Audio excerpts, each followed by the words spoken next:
नमस्कार, मी वैशालीच रेसिपीमध्ये आपलं सर्वांचं नेहमीप्रमाणेच पुन्हा एकदा स्वागत आहे। आपली आजची रेसिपी आहे चहाचा मसाला।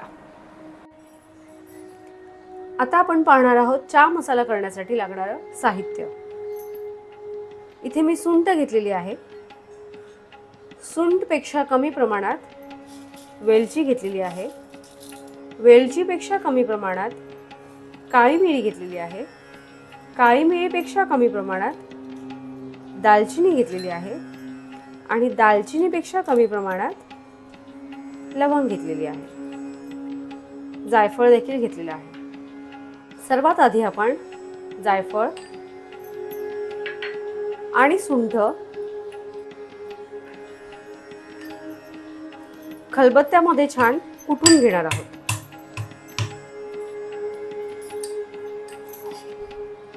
आपलं सुंठ आणि जायफळ खलबत्त्यामध्ये छान कुटून झालेलं आहे। इथे मी पॅन गरम करून घेतलेला आहे। या पॅन मध्ये लवंग, काळी मिरी, दालचिनी, वेलची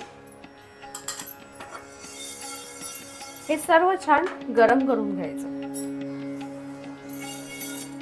इथे आपलं सर्व साहित्य छान गरम करून झालेला आहे आणि थंड देखील करून झालेला आहे। मी मिक्सरच्या भांड्यात काढून घेतलेला आहे। त्याचबरोबर आपण कुटून घेतलेली सुंठ आणि जायफळ हे देखील यामध्ये घालून घ्यायचं। आता मी हे सर्व साहित्य मिक्सरला बारीक करून घेणार आहे। पाहू शकता इथे आपलं सर्व साहित्य मी मिक्सरला बारीक करून घेतलेलं आहे। इथे आपला चहा मसाला करून तयार आहे। आता आपण पाहणार आहोत हा चहा मसाला वापरून चहा कसा करायचा।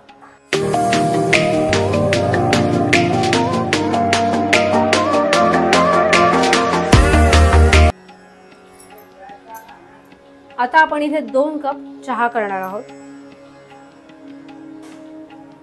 त्यासाठी मी 1.5 कप पाणी घेणार आहे।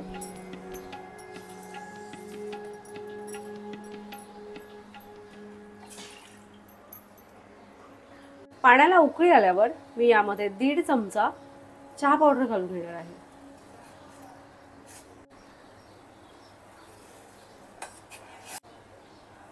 चहा पावडरचा सुगंध दरवळायला लागला की यामध्ये 2 चमचे साखर देखील घालून घेणार आहे। साखरेचं प्रमाण तुम्ही तुमच्या आवडीनुसार घ्या। साखर छान विरघळल्यावर दूध देखील घालून घ्यायचं। गॅसची फ्लेम मोठी करायची आणि आपल्या चहाला छान उकळी आणून घ्यायची।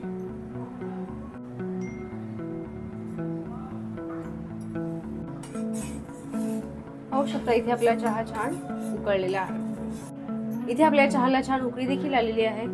आता मी यामध्ये पाव चमचा चहा मसाला ऍड करणार आहे। चहा मसाला घालून झाल्यावर गॅस बंद करून घ्यायचा।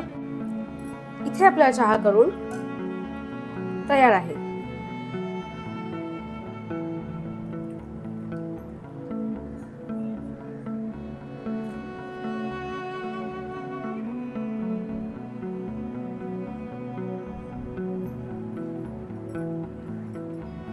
तुम्ही पाहू शकता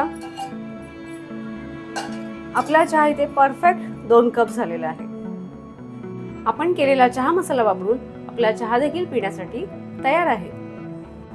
आपला चहा मसाला करून झालेला आहे। त्याचबरोबर चहा मसाला वापरून चहा कसा करायचा ते देखील पाहून झालेला आहे। जेव्हा आपण चहामध्ये चहा मसाला घालतो त्यानंतर चहाला उकळी अजिबात काढायची नाही। चहा मसाला घालण्याआधी आपला चहा ऑलरेडी गरमच असतो आणि तो गरम असल्यामुळे त्याचा जो फ्लेवर आहे तो चहामध्ये आपोआप उतरतो। त्यासाठी चहा उकळवत बसायची गरज नाही। तुम्हाला जर आपली याची चहा मसाल्याची रेसिपी आवडली असेल तर आपल्या रेसिपीला लाईक करा, जास्तीत जास्त शेअर करा, नवीन असाल तर सबस्क्राईब देखील करा आणि ज्याप्रमाणे तुम्ही सर्व रेसिपीज पाहता त्याचप्रमाणे पाहत राहा। पाहता करतही राहा आणि करून झाल्यावर कमेंटमध्ये नक्की सांगा तुमची रेसिपी कशी झाली।